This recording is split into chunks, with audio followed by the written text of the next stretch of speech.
Okay, let's dive into this. Welcome to today's explainer. We're going to be looking at something that is honestly, truly chilling, but just utterly fascinating from an analytical perspective. We're unpacking a really concentrated piece of source text that outlines the fundamental anatomy of a criminal. And look, we're not talking about crimes of passion here. No, we're looking at a system. It's this highly calculated step-by-step framework of exactly why people break the rules, the specific tools they use, and how they escalate their behavior. It's a stark, almost clinical examination of human malice. And by breaking this down today, we are going to completely demystify the actual mechanics of corruption. To do this effectively, we're following a strict roadmap. First, defining the criminal. Second, the motivation for malice. Third, the criminal toolkit. And finally, number 4, the chain of escalation. All right, Section 1, defining the criminal. Let's start right at the foundation and get a clinical understanding of our subject. So, the source material gives us this very specific definition to work with. It says a criminal is someone who does not behave according to the laws. But the author includes this fascinating little caveat in parentheses: they ignore the quote-unquote more important laws. Now, what's really interesting about this definition is the psychological framework it suggests, right? It totally implies that society has this hierarchy of rules, and the criminal we're studying is someone who specifically identifies and then just blatantly chooses to ignore the foundational, structural laws that keep society functioning. It's not about jaywalking. We're talking about a fundamental, calculated disregard for the absolute critical boundaries of our society. Moving right along to Section 2, the motivation for malice. If they're perfectly willing to cross those major boundaries, what's the psychological engine actually driving these acts? Well, the source text makes a massive, absolutely crucial distinction right off the bat. On one hand, you have your survival criminal, right? The person who, as the text points out, will literally steal an apple to survive. And look, we get that. It's basic human desperation. But our focus today is entirely on the other side of that coin. We're talking about the cold, calculated criminals who act purely to gain benefits they do not need. Just let that sink in for a second. Their actions aren't born out of necessity. They aren't lacking basic resources. Honestly, their current position in life might already be built on prior illegal acts, but they just keep going. Why? Simply to gain a surplus, to acquire benefits totally divorced from actual survival. And that brings us to this quote directly from the text. Why does this person do what they do? The author just boils down all this complex psychological profiling into one super blunt, almost humorously simple sentence. They do so because they benefit from it. That's it. So the absolutely crucial takeaway here is the stark reality of this motivation. There is literally no grand philosophical justification here, no tragic misunderstanding. It is a pure, self-serving equation. If an action yields a benefit, boom, they take the action. It just perfectly sums up the cold, calculating criminal mindset that we're analyzing today. Which brings us to Section 3, the criminal toolkit. Now that we know exactly who they are and why they operate, let's take a look at their specific illicit options. The author lays out a toolkit that pretty much reads like a descending staircase into total darkness. Ready? They lie, they steal, they bribe, they extort, they blackmail, and they kill.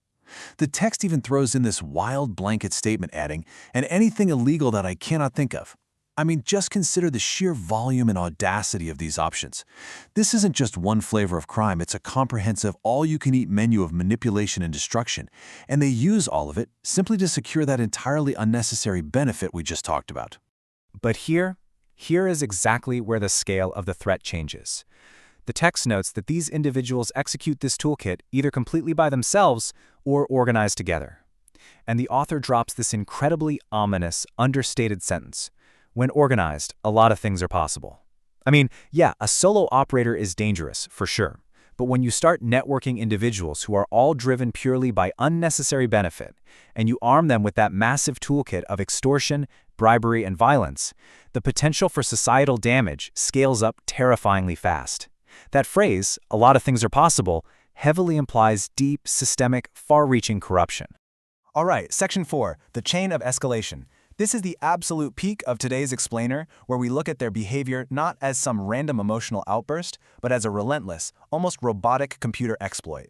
Before we actually map it out, though, we've got to ask the big question. How do they do it? Like, how do they actually get away with it? I want you to think about corporate or political power dynamics in your own world right now. How do people in power force their agendas through, seemingly completely bypassing the rules that the rest of us have to follow? How does a criminal actually execute their will against a society that literally has laws designed to stop them? Well, the author introduces this incredibly chilling motif to answer that exact question. I like to call it the ITDNW principle. It stands for if that does not work. The text describes this escalating chain of illegal activities. It is quite literally a logic gate, a flowchart of criminal escalation. They try one method, ITDNW. If that does not work, they just move right to the next. It is an entirely emotionless, relentless internal algorithm used solely to bypass societal laws until they achieve their benefit. Let's actually walk through the steps of this ITDNW algorithm.